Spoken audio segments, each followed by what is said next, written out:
WXCO 98.9, Wausau's real news and great conversation. Here's your Daily News Roundup.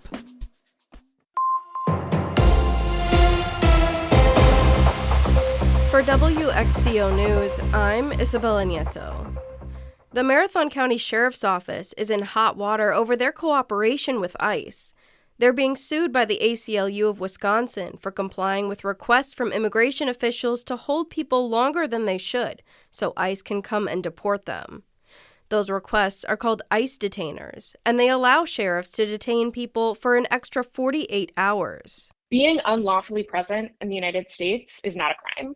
It's a civil violation. That's Hannah Schwartz, a staff attorney with the ACLU of Wisconsin. Continuing to detain someone is, under Wisconsin law, this is something we argue, is an arrest. And by arresting someone for being unlawfully present in the United States, you are arresting them for a civil violation. People can only be arrested for civil violations under specific circumstances, none of which include being undocumented. The ACLU argues that honoring an ICE detainer is not an arrest that Wisconsin law enforcement has the authority to make. Schwartz said they're waiting for the state Supreme Court to take up the case. The lawsuit was filed in September. So if we won this lawsuit, it would mean that local sheriffs wouldn't be able to detain immigrant detainees on behalf of ICE. The Marathon County Sheriff's Office declined to comment on the ongoing lawsuit. The ACLU of Wisconsin also put out a statement denouncing a potential partnership between the Marathon County Sheriff's Office and ICE. The 287G partnership, which follows a jail enforcement model, would allow Marathon County sheriffs to use jail facilities as a kind of ICE detention center. That means local jails could detain people for longer periods of time than an ICE detainer requests. According to an ACLU report, 13 Wisconsin sheriff's departments have a partnership with ICE. The federal government shutdown has ended, but food insecurity is still top of mind for Governor Evers. Lisa Hale reports. Governor Tony Evers toured the Oshkosh Area Community Pantry on Thursday, bringing attention not only to food insecurity, but also to the possibility of thousands of Wisconsinites losing health care coverage. With the Obamacare credits that are going to be discussed in Washington, D.C., if that falls apart, which it very likely will, that means there's going to be tens of thousands of people in the state of Wisconsin that are going to be seeing double the amount of money that they have to pay for health care. Evers said he is afraid it will lead to more food insecurity for Wisconsinites. There's no ultimate answer, in my opinion, unless the federal government does what they need to do to make sure people have good health care, to make sure that they have enough food. In the meantime, Evers believes the $104 million that Wisconsin put forward to ensure residents would receive their SNAP or food share benefits during the federal government shutdown will be returned to the state. This week is Winter Weather Awareness Week. There were 96 cold-related deaths in the state during the winter months of 2024 to 2025. That's according to preliminary State Department of Health Services data. State Health Officer Paula Tran, in a statement, said to prepare for winter weather, Wisconsin residents should prepare an emergency kit and supplies before the severe weather happens. Visit the Ready Wisconsin webpage for tips on what to include in your emergency kit. The Village of Weston Board of Trustees is hosting a public hearing today on its 2026 budget. The proposed spending budget of over $9 million is a slight increase from this year.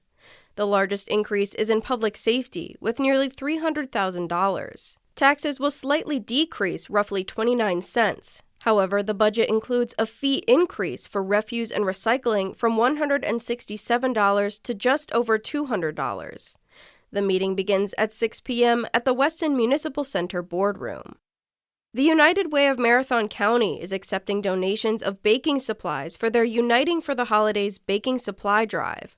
They're accepting pre-packed baskets of items like a cake or cookie mix, a bag of flour or sugar, cooking oil, and baking tools. United Way is encouraging people to host drives at their workplace with family and friends or to collect the items solo. To register to participate in the drive or for a full list of items, visit the United Way of Marathon County website.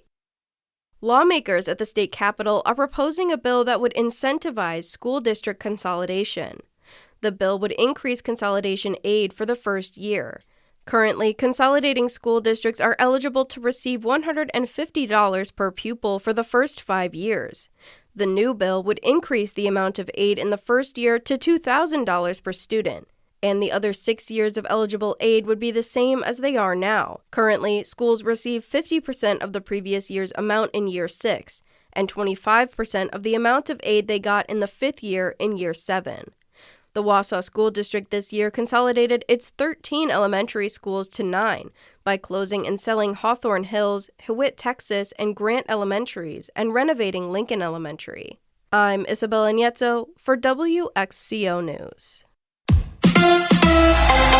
A Packers win in New York. Hi, I'm Mike Clemens with sports from MetLife Stadium, where the Packers held on to beat the Giants 27-20. With just 3 minutes left to play, Jordan Love rolled to his right and hit rookie receiver Savion Williams on a 33-yard pass to set up the winning touchdown. Yeah, we ran in pretty much stop routes, if you think about it. Kind of went off schedule. I was in the pocket, had time, didn't like the, obviously, initial read, and just went on scramble drill. Told him to go deep, and he did a good job kind of wheeling up and just threw him up, a 50-50 ball. He went up and made a big-time catch for us. So just a really phenomenal play by him. So the Packers improved to 6-3-1. Next week, they host the 4-6 Minnesota Vikings. Matt LaFleur. Bottom line is we overcame a lot of adversity and found a way, and that's sometimes what it takes in this league.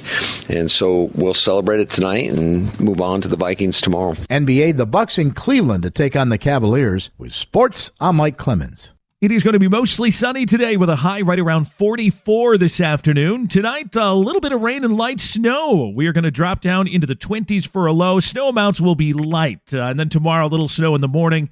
Mostly cloudy all day with a high in the upper 30s to low 40s. I'm meteorologist Sean Cable. That's your Wausau News Roundup from WXCO. Find more news anytime at WXCO.FM. Subscribe to this podcast on Spotify, Apple, or wherever you find your podcasts.